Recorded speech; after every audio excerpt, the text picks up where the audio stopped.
Hi there, thank you for joining us today.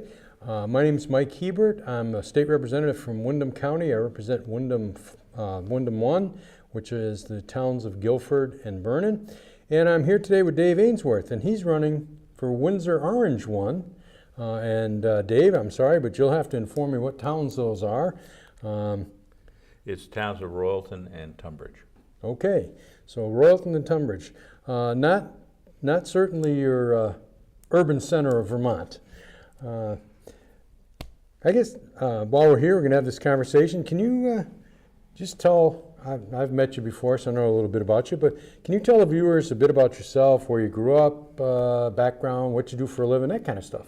Sure, Mike. I grew up in South Royalton. I've lived there most all my life, except for a few years at college and 1 year as an exchange student down to Australia. I'm a fifth generation on the farm. My ancestors settled there in 1867. Over the years, the farm's done everything from grown grain to have sheep to, with my father, we've had a dairy herd. And now I've diversified out a little bit. As well as the dairy, we also grow 7 to 8 acres of sweet corn and 3 greenhouses with tomatoes, and have a farm stand there. I've lived up in like I said, in the community, graduated from UVM in 1977. I've been in town offices in town. I've been Justice of the Peace since 1980.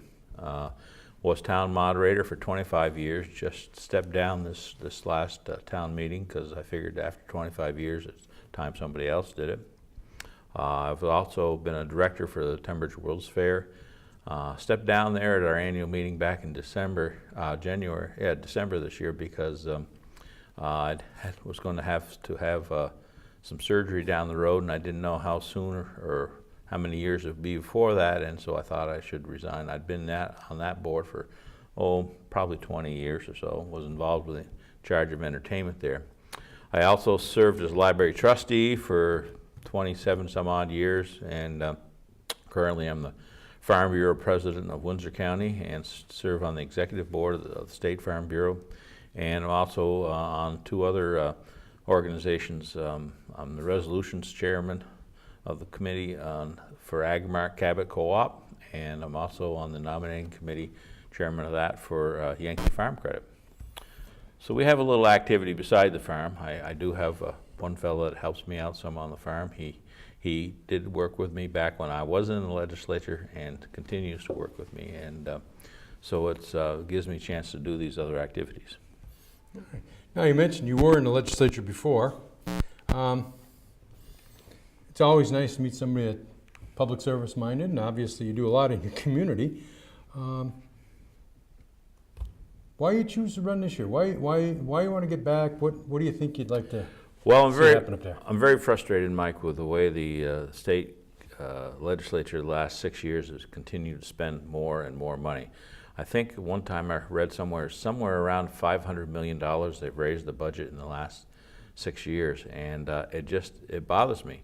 The last election 2 years ago, there was pretty good consensus by all the candidates on both sides of the party, or even independents, that they understood there was a problem out there. They didn't need to raise taxes, and they needed to rein in spending, and yet they still went ahead, and this last year they went and did another 97 million increase in taxes and fees, and they just didn't seem to renege on their idea of not raising taxes and keep spending more and more.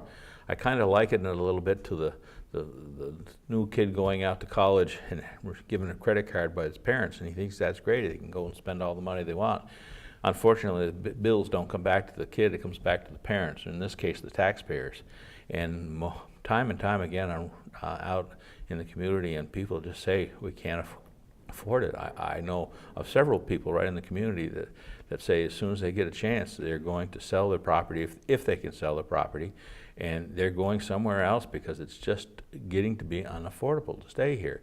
I also, my wife and I just took over a guardianship of our 2 granddaughters, and I just don't know if there'll be any future for them here, and I just don't want to see the future generations being priced out of the ability to stay here in Vermont. Well, I certainly hear that same comment down in my area all the time, and when you talk about young people, my granddaughter's over at Norwich University, and talk to her and say, what are you going to do after you're done college? She said, well, I'm not staying in Vermont. I don't want to be a waitress. The kids don't see a future here, so we do need some leadership to get up there and change the direction. I appreciate you throwing yourself into this run for the legislature, and I think it would be good to see Dave Ainsworth back in the chair up there. But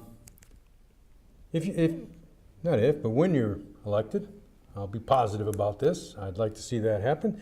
You're elected, you get up to Montpelier in January. What do you see as your first 3 top priorities? What do you think we should be doing? Well, my first priority, and has always been my priority, and a lot of people kind of shake their head when I tell them, is I want to be up there and represent the people. Take their concerns and their interests and some of their ideas up there. I don't have a real axe to burn.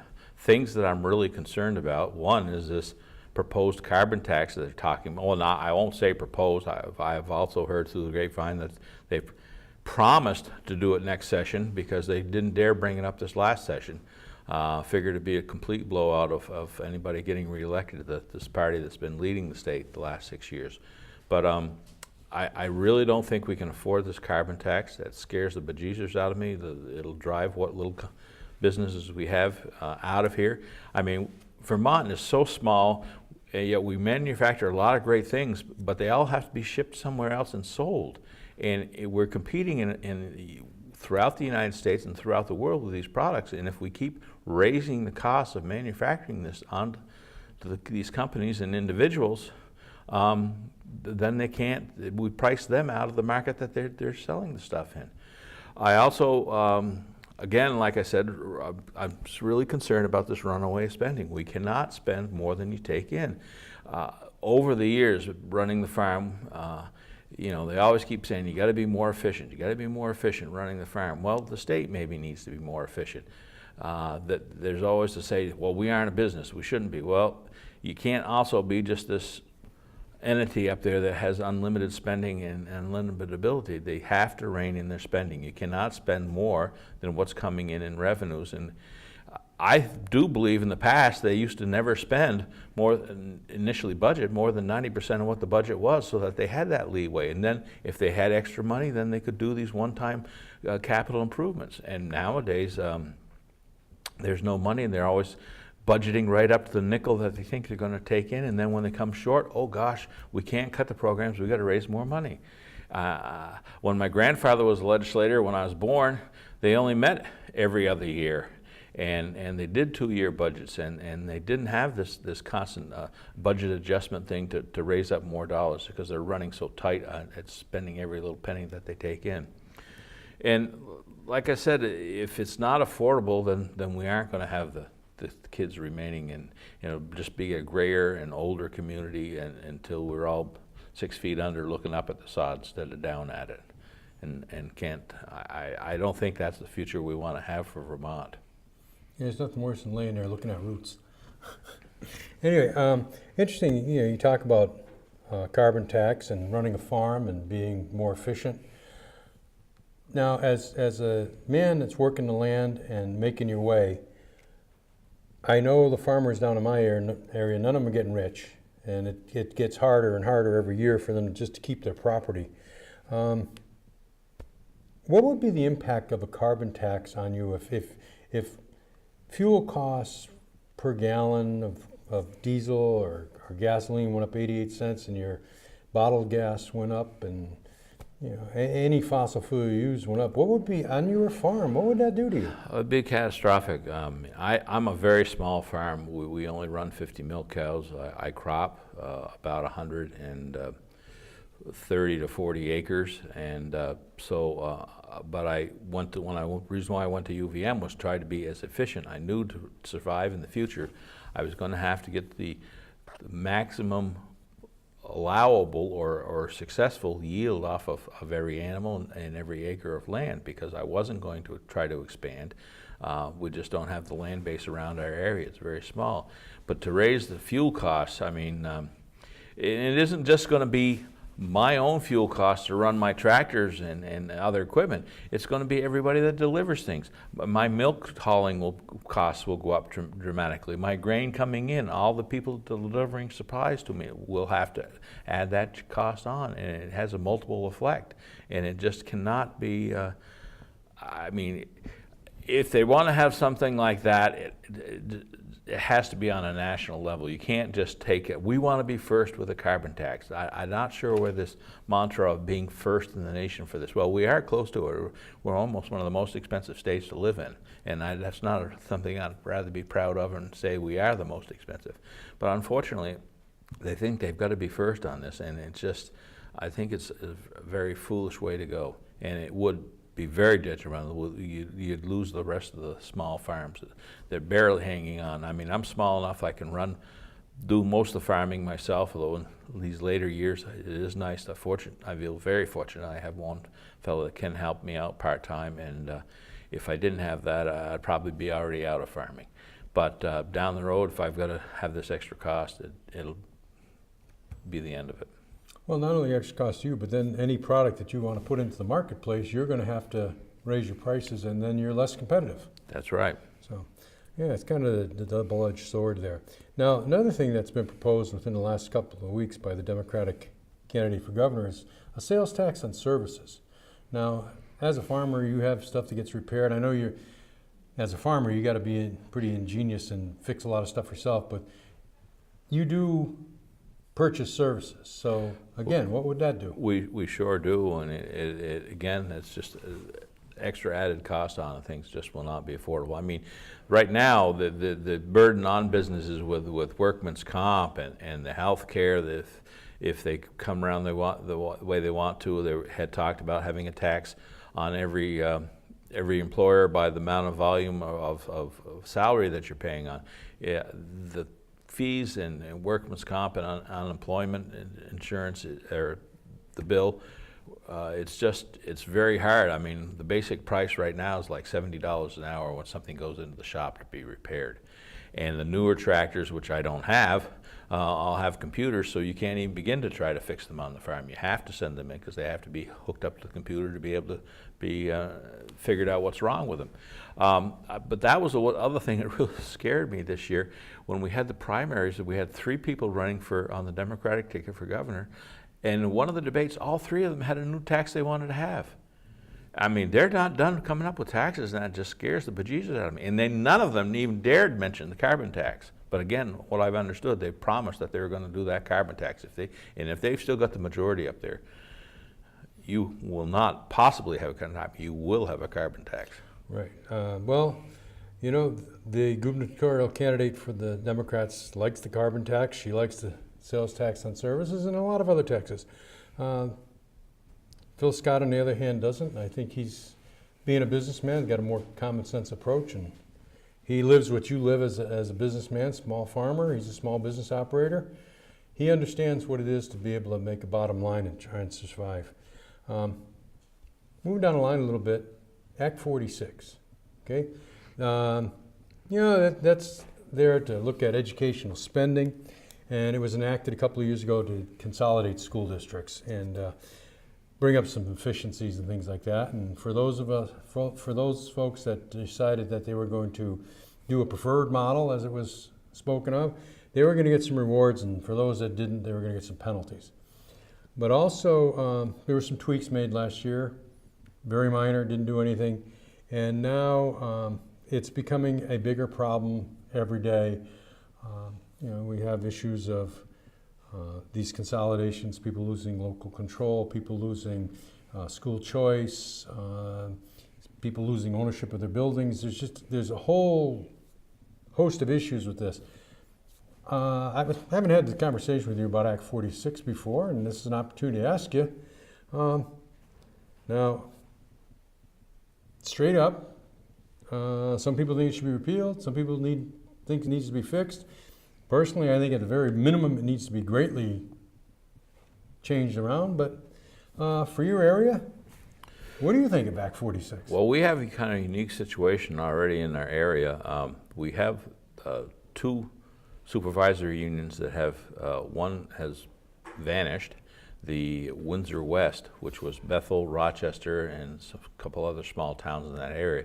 They have merged in with our Windsor Orange Central, which consists of Chelsea, Tunbridge, Stratford, Sharon, and Royalton.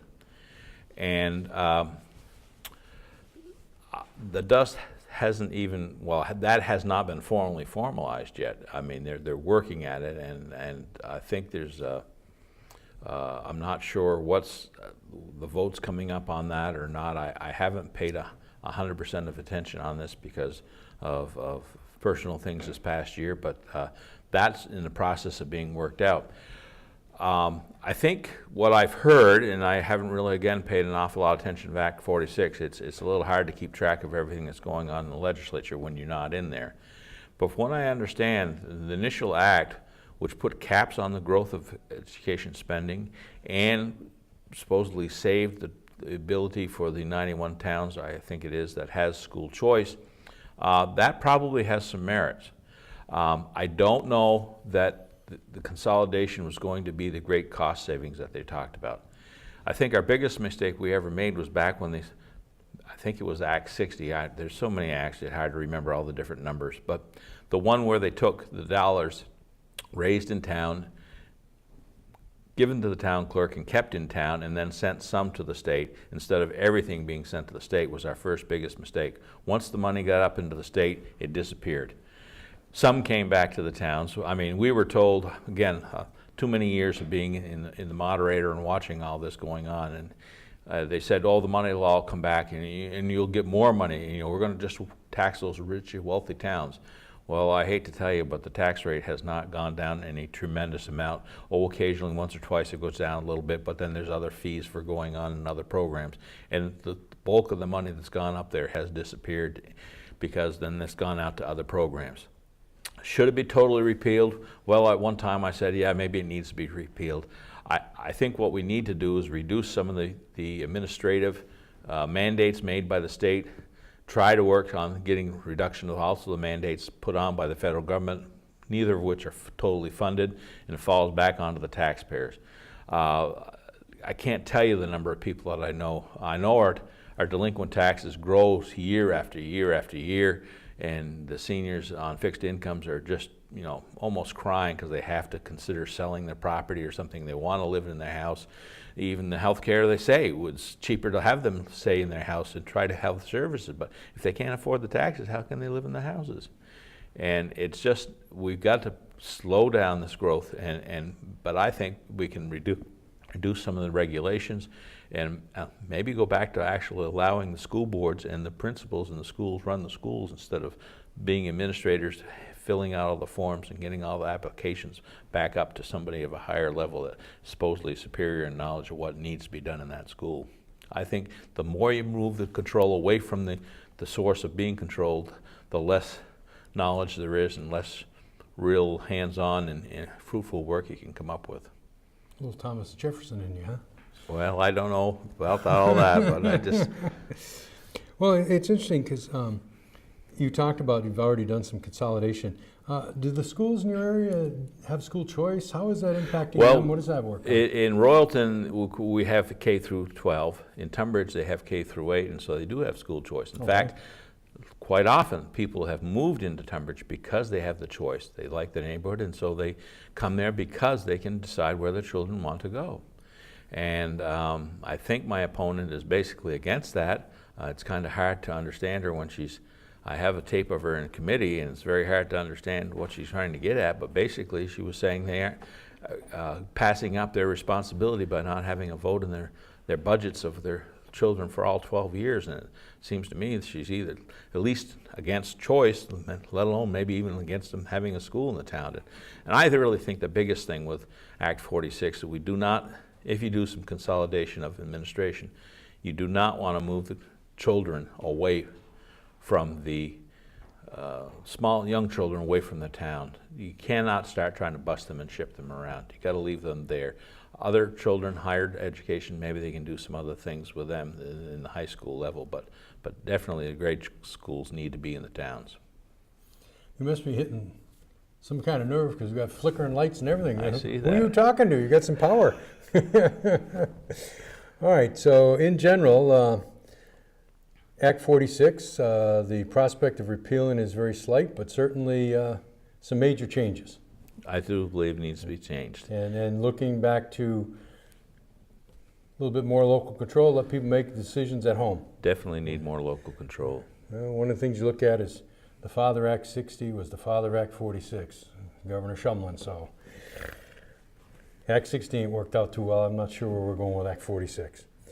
Now, another item that makes a little bit of news, not real often, you don't hear a lot about it, is Vermont Health Connect. I mean, you probably haven't heard anything about it, but I'm going to ask you and see if you know something about it.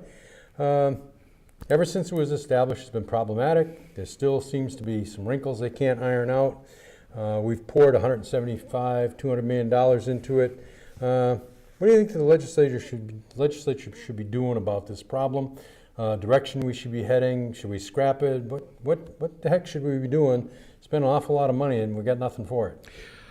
Yeah, that's true, and I have not been directly involved with it because I'm insured through my wife, who has a retired teacher.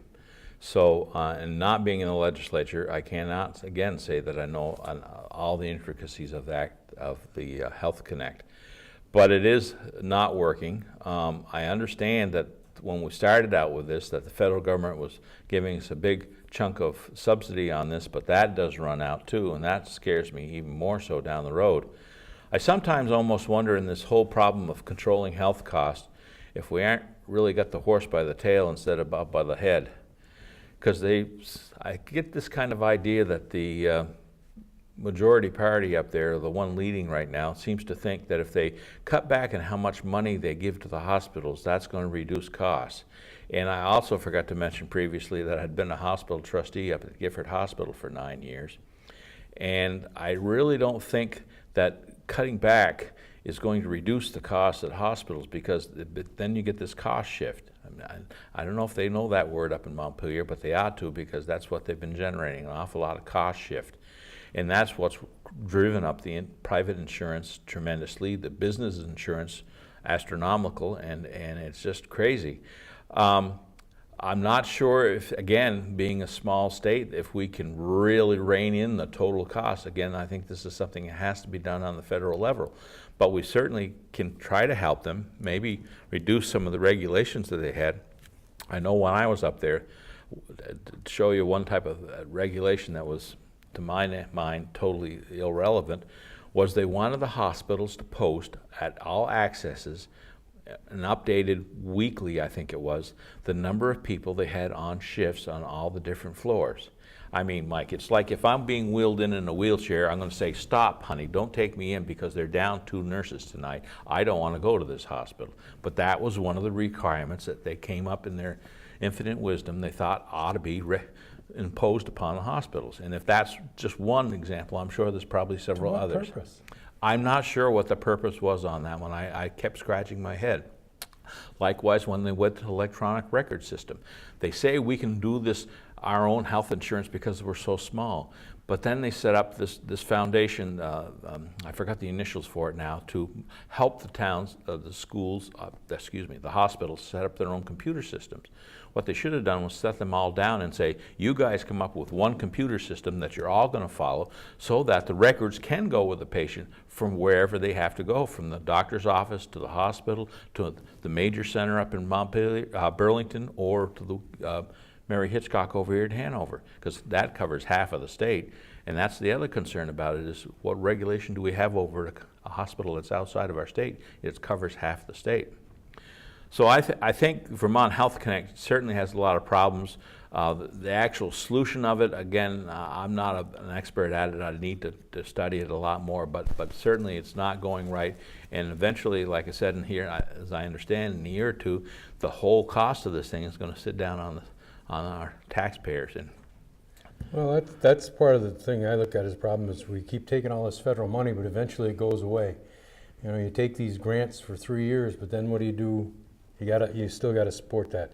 Interesting thing you mentioned was cost shift, and I think I've got a grasp on it. But seeing that you're a trustee at a hospital, let me see if I read this right. What happens is you have the state paying some of the bills under Medicaid, But as I understand it, the problem is they don't pay what it costs to provide the service. Therefore, other folks coming in pay more, and that's why the premiums go up. Do I have that right? Well, yes. As I understand this procedure, hospitals have set fees for doing the different things. They send the bills to the insurance companies or to the state or federal government. They say, no, we're only going to allow X amount of dollars. So they've got to make that money up somewhere else. So initially they'll set the fees higher so that, okay, we're not only going to get a certain amount back, but if you're doing it by yourself, and this is what the scary thing is for the people that don't have any insurance at all, it all gets dumped onto them. Of course, the insurance companies they want to take in your premiums if they don't want to pay it out, so they fight like crazy. And then the federal government went, in their infinite wisdom here, a few years back, when I think the last year or two I was a trustee, they came around and said, we're going to change the codes. See, that's the biggest problem. You have to code all this thing correctly. And they can arbitrarily change the code numbers. So you send the bill in, and then they send it back saying, no, wrong code. So then you have to go back and find out what the code is, then recode it. So you've got a lot of people on the staff at the hospitals or at the doctor's office trying to get through all this myriad of what code is the current code. Oh, that's the wrong code. Throw that sheet out. Oh, I lost the other new code. And so that just delays the thing and it just makes it extremely expensive. And if they delay long enough, they tell you, oh, you didn't get it in on time, we're not paying you at all. Ah. Yeah, let's see how that works. Okay, another issue down in my area is big. I don't know how it is up in Tunbridge and in your area, but wind turbine. For us, it's a big issue. As a native Vermonter, I'm sure you have an appreciation for our environment, our ridgetops and things like that. We had a bill passed unanimously last year in the House that would have allowed towns to have more say in what happens in their community. And in doing that, the governor threatened to veto it. Oh my goodness, I'm sorry. The governor threatened to veto that. Yes. And when he did that, the whole thing was reworded and sort of watered down a little bit. But he vetoed it anyway. And then we had to go back to the legislature to deal with that veto. It cost taxpayers few $100,000 or so to take care of that little thing. As a guy who's worked the land his whole life and appreciation for our environment here in Vermont, what do you think of all this stuff with wind turbines and where we're going and what's happening? In solar fields? Well, to be honest with you, right across the river from me on a piece of was good farmland is a big solar field now. And the irony of that whole thing was in the industrial, supposedly decided by the town plan, the industrial park for Sharon. But then certain select board members that lived near didn't like the idea of having an industrial park and trucks and people coming to work there. So they balked at that tremendously. And so then an individual was going to buy it and put houses there. Well, and this is prime ag land? This was basically, yes, it was a good farmer, lived right across from me. And they ended up, bought it from the railroad who owned it because they used it for unloading for quite a few years. They used to unload cars and then lumber there, and then they moved that down to Massachusetts, I think, because maybe, again, I'm not sure, but maybe the expenses were getting a little too high in Vermont. And now it's a solar farm. They have all the solar. And unfortunately, they don't, quite often, a lot of these things are all done by out-of-state firms. They're not allowing the Vermont individuals that have solar setups can't comply with it. We passed, when I was in the legislature, in the first granting of solar energy and grants to help set those things up. And I'm not against renewable energy. I'm a farmer, it's year in and year, you're doing things over again, and you try to renew and save what you can. And I'm not against the idea of doing that renewable energy. We do not have an infinite supply of natural gas or oil in the world. But unfortunately, what bothered me with that when we passed it was the fact that they were guaranteeing them too high a price. I have understand since now the price has come down some, but it's still way more expensive than the other alternatives. I think we have a great deal of hydropower that's available up north that they'd rather not look at or even consider, let alone trying to pipe it in or get it down here, but that is very reasonable and it's renewable. The other problem right now is, again, we want to be first, we want to have the most this, we want to be percentage. Well, unfortunately, with the renewables, they don't have good storage systems, so it's not base load energy. When the wind's blowing, yeah, you got a lot of energy. When the sun's shining, you, but what do you do with the other 12 hours when the sun isn't shining, or it calms down every night? Every night, not every night, but quite often the winds calm down when the sun sets. So how are we going to have energy at that time of day? So that's why a problem I have. I'd like to see them.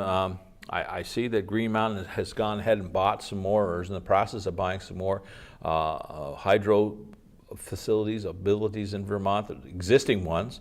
But I also know of a fellow a couple towns over that bought a little one on one of the branches of the White River, and he was even denied the chance to have a hearing to start that back up. It's all set. You just got to throw a switch and you can start generating a little bit of electricity. It was not a big dam behind it. It was just current flow as the branch of that river flows. Not a big head, so I'm not sure how much it generates. Probably enough for the little hamlet that it lives in, about 15, 20, 30 houses. But he couldn't even get a hearing from the chairman of the Fish and Wildlife to do it. He said, well, we should actually go up and take that dam down. Well, that seems to me a little the wrong type of opinion. Well, you know, we're coming to the end here, and we're going to wrap up, but just what you just said is one of the reasons we need change in Montpelier. We need a change of attitude and a little more openness and stuff. Can you tell the folks watching what they get if they send Dave Ainsworth to Montpelier? Mike, I got to say that nobody has all the answers. Unfortunately, these last 6 years, we've only heard one side because they have all the answers. But that isn't true. When you elect me, you will have somebody that considers all things, does not expect or even considers himself an expert or any knowledgeable capacity, but does put a little common sense and reasonable knowledge of past experiences, what will or won't work, and does listen to other alternatives. And I think that's what we need. We need more of a balance. No one side has all the answers, even though some sides may think they do. You have to work together and compromise and come up with a working solution and then review. And if it doesn't work out, then you change. I mean, that's the biggest things on farms. You try something. If it doesn't work, then you know you need to change. So you change. You don't just say, I'm going to keep doing it that way because that's the way it's been for generation after generation. Well, there was a time when most of the folks in Montpelier were farmers, and I think we had some pretty good government going on back then. And on November 8th, hopefully folks go in, see your name there, Dave Ainsworth, and check it off, because I'd sure like to serve in Montpelier with you. I don't think it would hurt us to have some more farmers back in that State House, bring some common sense. Well, if I get back up there, I think I'll be the only active dairy farmer that's there. I mean, we have a few others that have some vegetables and other crops, which is another aspect of farming. But actually, I do a little of that too. So, but I think we do need a little more diversity up there. Sure would be nice. Thank Dave, you, Mike. Thanks for talking with me today, and good luck on November 8th. Take care. Bye-bye.